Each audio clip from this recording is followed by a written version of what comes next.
collectively as a group, we're going to kick the competition's butt because we understand how important it is to think, execute, and dominate. Suck it up! Suck it up! Get tough. People want to have success. People want to make a lot of money, but they want it to be easy without any challenge. You think it was easy for me to become one of the top 450 basketball players in the world that you never heard of? The only way I made it to the NBA is I was fundamentally sound, I was mentally tough, and I never quit. And even when I wanted to quit, I had people in my life that would make sure I didn't quit.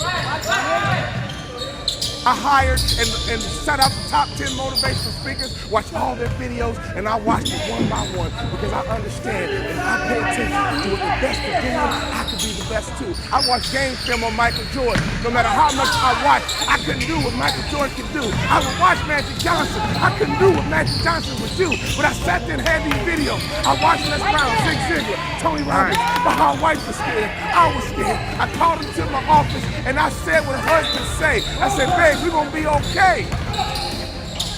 Then we went to checking account and drink. I said, babe, we're gonna be okay. Let's start a motivational speaking. I go to Jerry Sloan and I say, Jerry, I'm trying to make the team, but since we don't scrimmage, I feel like I can't show you what I can do. Go to the crowd, hear me clearly, listen to his answer, and it will unlock some mysteries as to how you become the best in the world at what you do over a long period of time. Jerry, I'm trying to make your team, but I feel like I can't show you what I can do. He says, Walter, I already know what you can do. But if you want to make my team, I suggest you listen, follow direction, and execute. Listen, follow direction, and execute. What I didn't realize, even though we did a scrimmage in practice, throughout practice, we did drills, and he created what I call habits and rituals. Every single day, practice was the same. Every single day, we drilled on fundamentals. Every single day, we worked on habits and rituals. So even though my mind was floating, even though I was selfish and self-centered, he was conditioning me into the culture through practice of habits and rituals. The reason why I tripled my NBA income in 3 years is because of habits and rituals. Next year, if your name didn't get called to come across the stage, I'm here to tell you they will call your name next year if you go back home and execute habits and rituals. I wanted to scrimmage for me, but Jerry Sloan was getting me ready to play for the Utah Jazz. So every day, it was about habits and rituals. Having hot food is about habits and rituals. Great customer service is about habits and rituals. Being the best in the world at what you do, being a pro, is all about habits and rituals.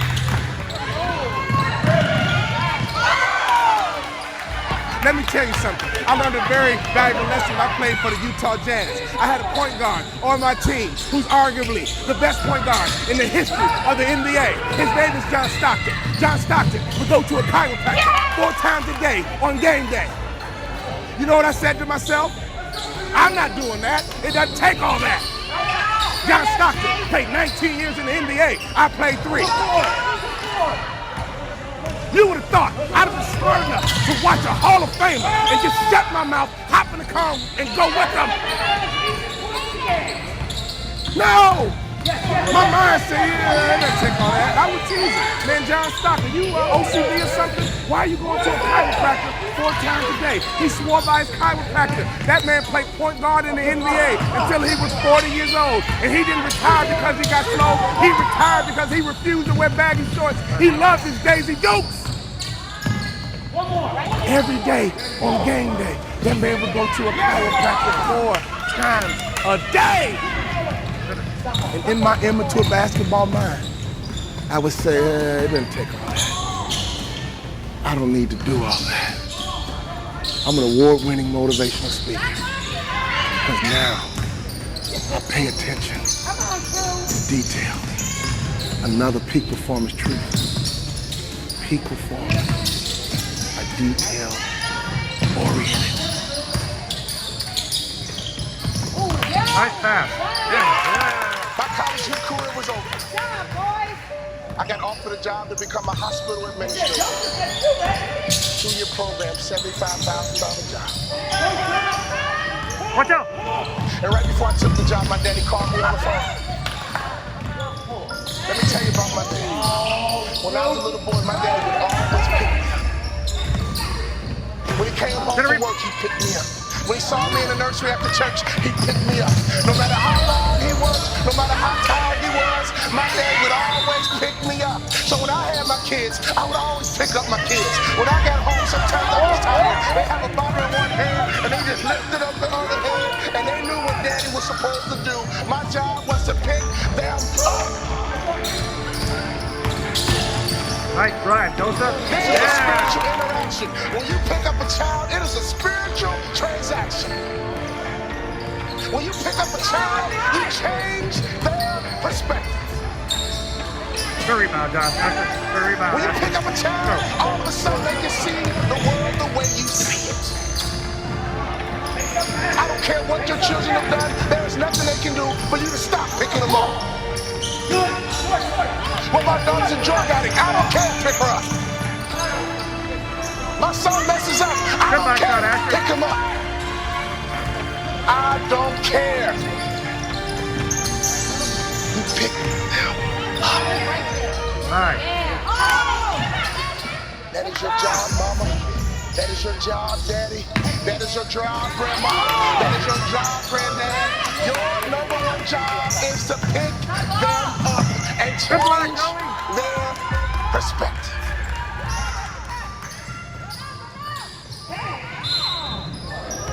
My saddest day, one day, my daddy looked at me and said, boy, you're too big. I can't pick you up anymore. Good job, Katie.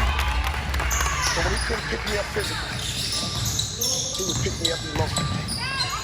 He would pick me up spiritually. I had a great dad because he would always pick me up. He would always change my perspective.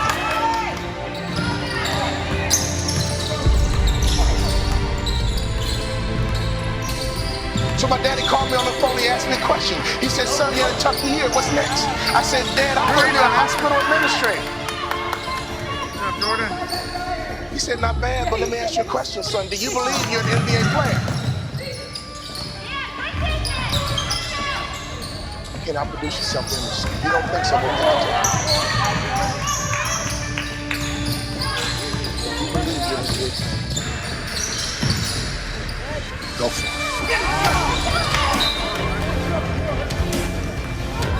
My dad had self-control and discipline and waited for my answer. And my answer was yes. You're right, Dad.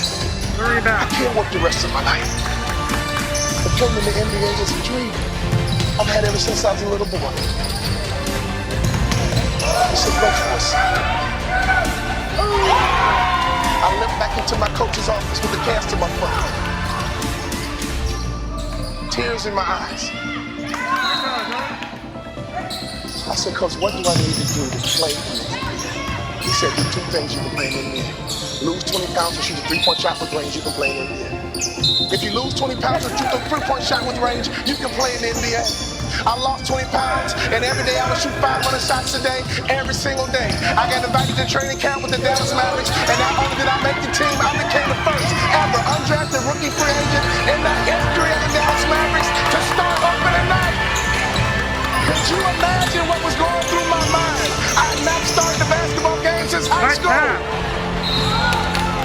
I got to the arena, they dimmed the lights, and they put the spotlight right on me.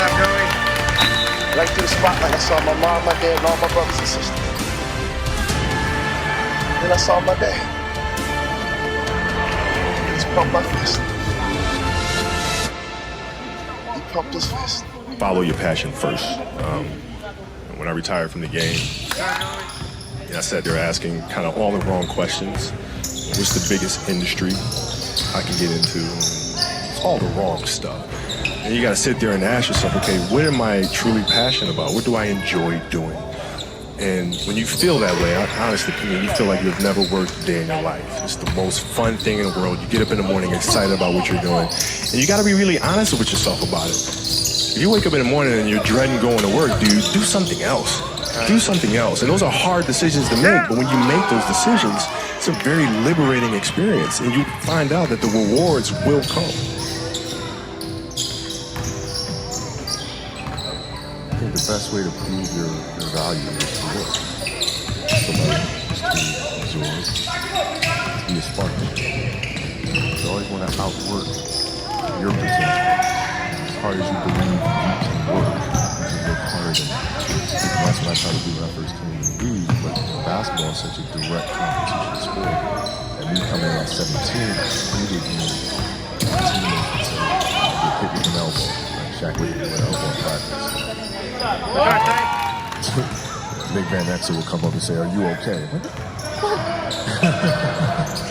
Wow, are you okay? What the hell's wrong with you? You know, so like I always had that extra chip on my shoulder. So like, every day in practice for me was really trying to annihilate everybody that I was playing against. So I wanted to prove you don't need to babysit me.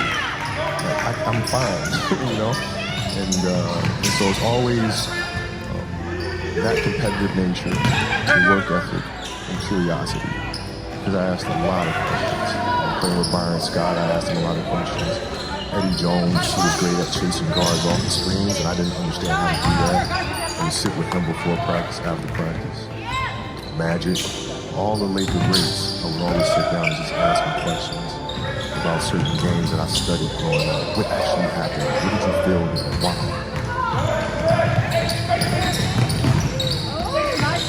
We were playing against the Lakers, and we were out here in LA. So the game was at 7. You know what? I'm gonna come to the Staples Center because we're playing. The Lakers had Kobe and Shaq. Okay, this is like the championship Lakers. So now I'm gonna get there at 3 o'clock. I want to make sure I make 400 made shots before I go back into the room and then I say this on and I get ready for it. So, you know, get in the car, get to the gym, get there, and as I'm walking onto the court, who do I see? Good luck, Kobe Bryant. Already working out. So once I set my foot across that line, I started working out. And so I worked out for a good hour and a half. And when I came off, after I was done, I sat down. And of course, I still heard the ball bouncing. I went down like this. He was working out. It looks like he was in a dead sweat when I got there. And he's still going. And it's not like his moves are nonchalant and lazy. He's doing like game moves. You know, I sit there and I lace my shoes and I'm like, let's see how long this goes. I sit there and 25 minutes. You got good. It's okay. I want you to know. Go play it, you know, come back, get in the sauna, get ready for the game. That game is okay. And after the game is over, I'm like, I ask this guy. Like, I have to understand like why he works like that. So after the game, I'm like, hey, Kobe, like, why are you in the gym for so long? He's like, because I saw him. And I wanted you to know that it doesn't matter how hard you work, that I'm willing to work harder to make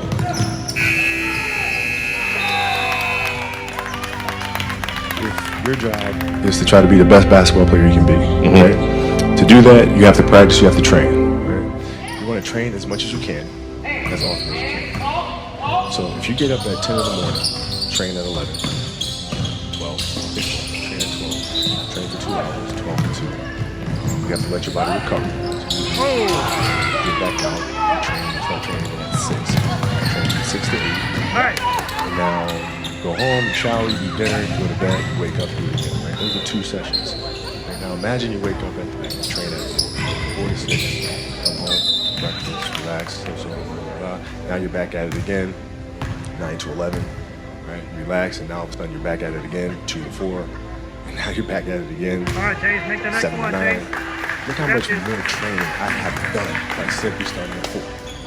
Right? So now you do that, and as the years go on, the separation that you have with your competitors and your peers just grows larger and larger and larger. By year 5 or 6, doesn't matter what kind of work they do in the summer, they're never going to catch up because you're 5 years behind. Right? So it makes sense to get up and start your day early because you can get home working. If I start earlier, I can train more hours. And I know the other guys aren't doing it because I know what their training schedule is. Right? So I know if I do this consistently over time, the gap's just going to widen and widen and widen and widen. They won't be able to get that back. So Finish to me, up. it was just common sense and like thinking, how can I get an advantage? Start learning.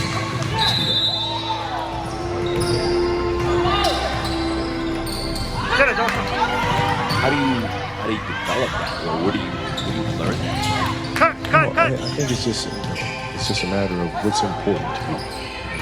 What's important to you for whatever reason. I felt like Nice, Joseph. I didn't feel good about myself if I wasn't doing everything I could to be the best version of myself. If I felt like I left anything on the table, it would eat away at me. I wouldn't be able to look myself in the mirror. So the reason why I can retire now is completely comfortable about it because I'm younger and I'm the best basketball player I could be.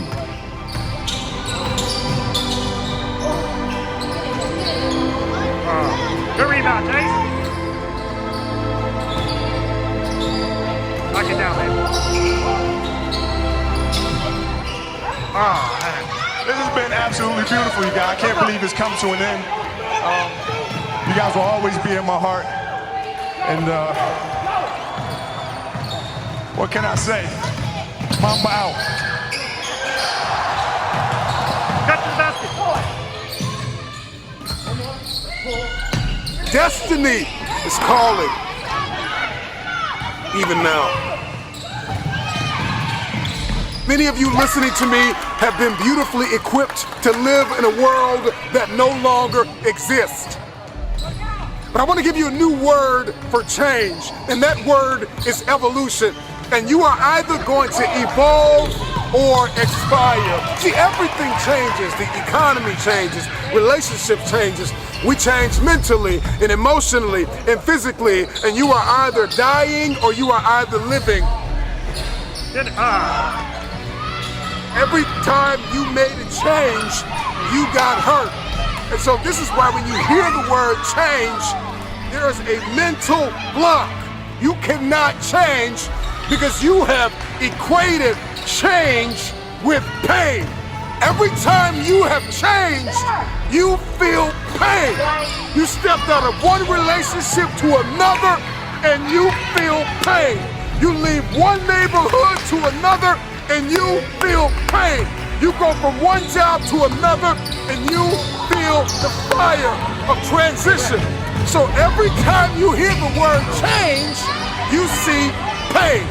Every time they say it's time to make a difference, every time they say you need to go from this place to that place, all you can see is blood in your eyes. All you can feel is the blood and trauma in your mouth, hypnotized by the pain of change. Evolve your belief system. Change is not pain. See change as growth. See change as transformation. See change as evolution. See change as necessary. See change as critical. See change as inevitable. And the more and more you start to see that change is not pain, you're going to see transformation. Your life's going to experience a quantum leap because now, even though in your childhood you were traumatized because of change, your history is not your destiny. See, those of you who will evolve, who are willing to evolve, you will inherit the future. Those of you who are willing to take everything you do to the next level, you will inherit the future. It is the individual who is willing to become more. Change is inevitable. And you are either changing for the worse or changing for the better. You decide. Change is an invitation to the future. If I can change, I can have my future.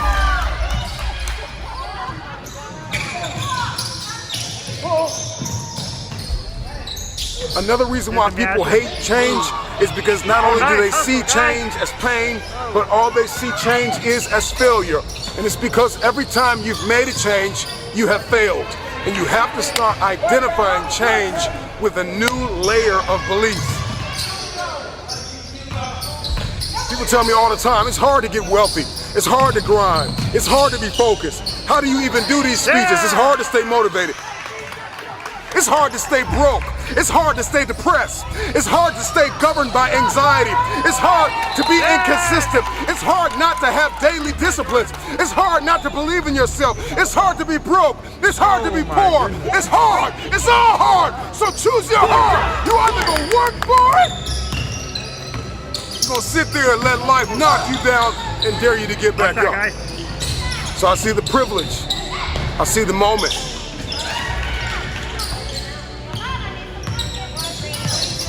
I see change as pleasure. I see change as transformation. I see change as evolution. I see change as beauty, brilliance. I see change as the future. I see change as necessary. I see that if I don't change, there is a generation of people who are going to be stuck in the same place. If I don't evolve, see, the marketplace rewards those who have evolved. The marketplace rewards those who have become more valuable. You will be rewarded for the pain. Cry in secret, bleed in secret, but in public you'll be rewarded. And if everything you listen to goes over your head, you are going to miss your moment and stay living in the midst of the madness of impossibility, the lie. Somebody lied to you and told you that it was impossible. Every time somebody told me I could not do something, I had a decision that I had to make in order to achieve what they said was impossible. The power is wrapped in the truth and in the power of their perspective. It's wrapped in your capacity, your ability to believe in a dream, even if nobody believes in you.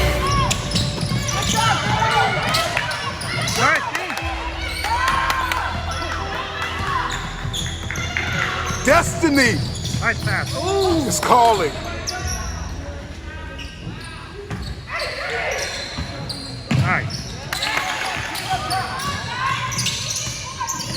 Your perspective can either become your prison or your passport. It can either arrest you or release you. In 1903, it was the Wright brothers that defied the laws of gravity. And if you know anything about gravity, gravity will pull you down and keep you down. It will stop you from flight. It will stop you in your tracks. If you believe in something, metaphorically speaking, gravity will hold you down, it will hold you back, and it will dare you to fight. Your perspective can either be your prison or your plane. I don't know about you, but today, I made the decision to defy the laws of gravity. The first successful heavier-than-air powered aircraft was designed and built by the Wright brothers. They flew it 4 times on December 17, 1903, near Kill Devil Hills, about 4 miles. I believe possibility is destiny, and it is fear that keeps us arrested and apprehended by the spirit of impossibility. I'm gonna tell you this right now, and nobody else is gonna tell you this. Impossible is a spirit, and you've got to arrest that spirit or it will arrest you. Impossibility is like a soda fountain, the easy way out, the path of least resistance, because to say something is impossible, to give up, to cop out, to fill your cup of carbonated excuses. It tastes good, but it doesn't sit well as it goes down into your system. To remove the 2 letters is the grit of existence, the binding faith of hope to your chest and letting your heart beat.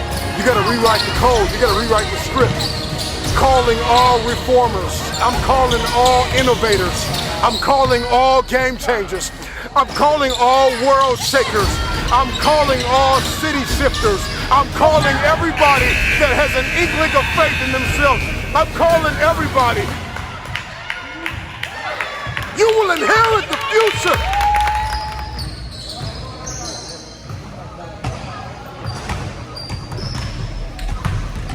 We gotta rewrite the code in our soul.